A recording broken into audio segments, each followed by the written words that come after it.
The entire cafe grew strangely quiet after I laughed and said, "If I were 20 years younger, I'd marry you." I expected her to laugh with me and brush it off as harmless teasing.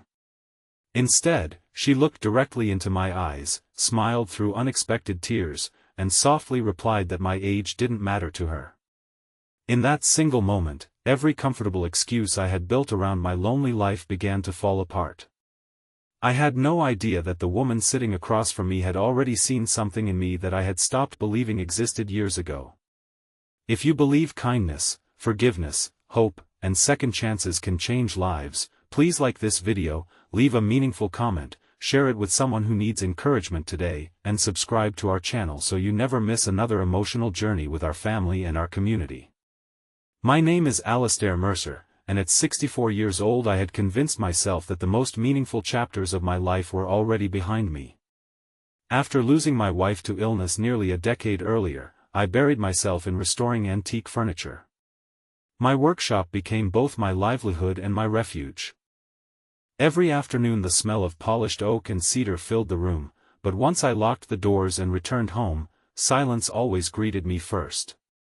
Friends often encouraged me to meet new people, but I politely declined every invitation. I believed companionship belonged to younger people with brighter futures. Mine, I thought, was simply to appreciate memories. Everything changed because of an old rocking chair.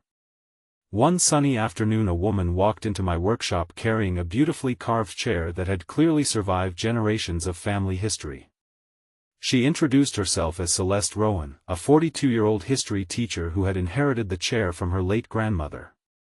The wood had cracked, the finish had faded, and one leg was badly damaged, but she insisted it held more memories than any expensive piece of furniture she owned. As I carefully examined the chair, I noticed the warmth in her personality.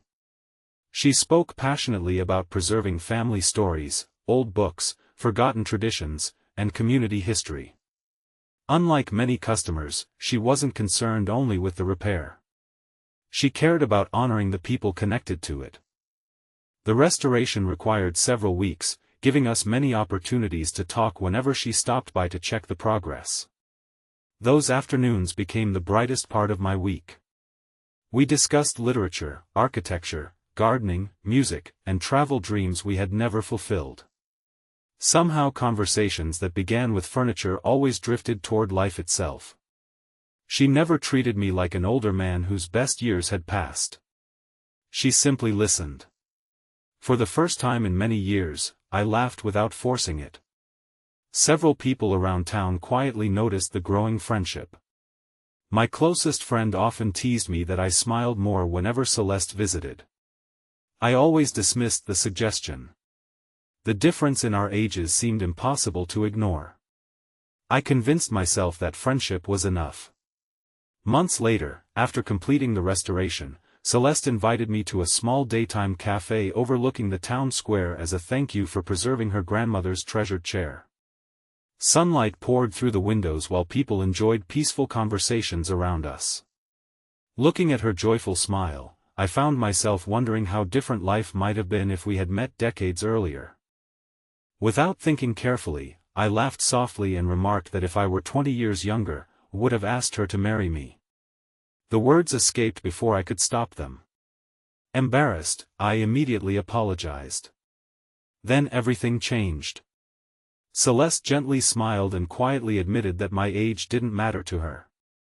She explained that throughout her life she had met many people who impressed others with youth, appearance, or ambition, yet very few possessed genuine patience, kindness, honesty, and emotional maturity. Those qualities mattered infinitely more. Her words unsettled me. Not because they frightened me. Because they challenged every excuse I had been using to protect myself from loving again. Over the following weeks I wrestled with uncertainty. I worried about what other people might think. I questioned whether our age difference would eventually create difficulties. Most of all, I feared becoming another source of disappointment for someone I deeply respected. Meanwhile, Celeste quietly carried struggles of her own. Several years earlier she had ended a long engagement after realizing her former partner valued status far more than compassion. Since then she devoted herself to teaching and caring for her aging father, believing meaningful relationships simply were not meant for her. Neither of us had been searching for romance. Life simply placed two lonely hearts together at exactly the right moment. One afternoon Celeste invited me to speak to her history students about antique craftsmanship and preserving family heirlooms. Watching young people become fascinated by stories hidden inside ordinary furniture reminded me how much wisdom remained worth sharing. For the first time, I stopped measuring my life by my age. Instead, I measured it by the good I could still contribute. Inspired by that experience, we began organizing free weekend restoration workshops for families wishing to preserve treasured keepsakes. Grandparents brought wooden toys. Parents repaired old tables. Children listened to stories connected with every object. The workshops became about far more than furniture. They became celebrations of memory, family, and love across generations. As our friendship deepened, public opinions inevitably appeared. Some people quietly questioned our relationship. Others made assumptions based solely upon our ages. Although their comments occasionally stung, they never truly understood what connected us. They saw numbers. We experienced understanding.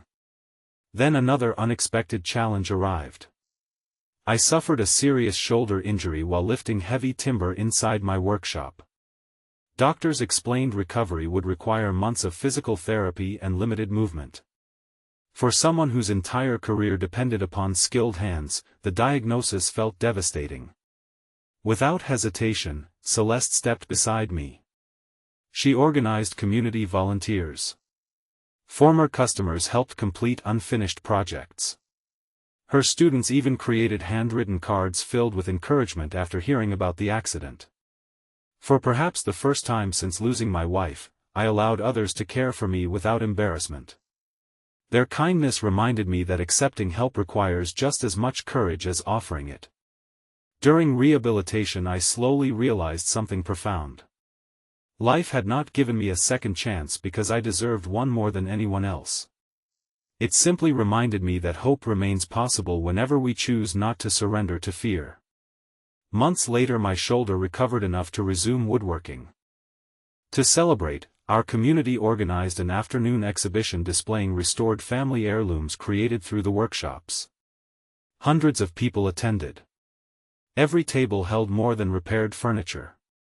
Each piece represented reconciliation, remembrance, forgiveness, or gratitude.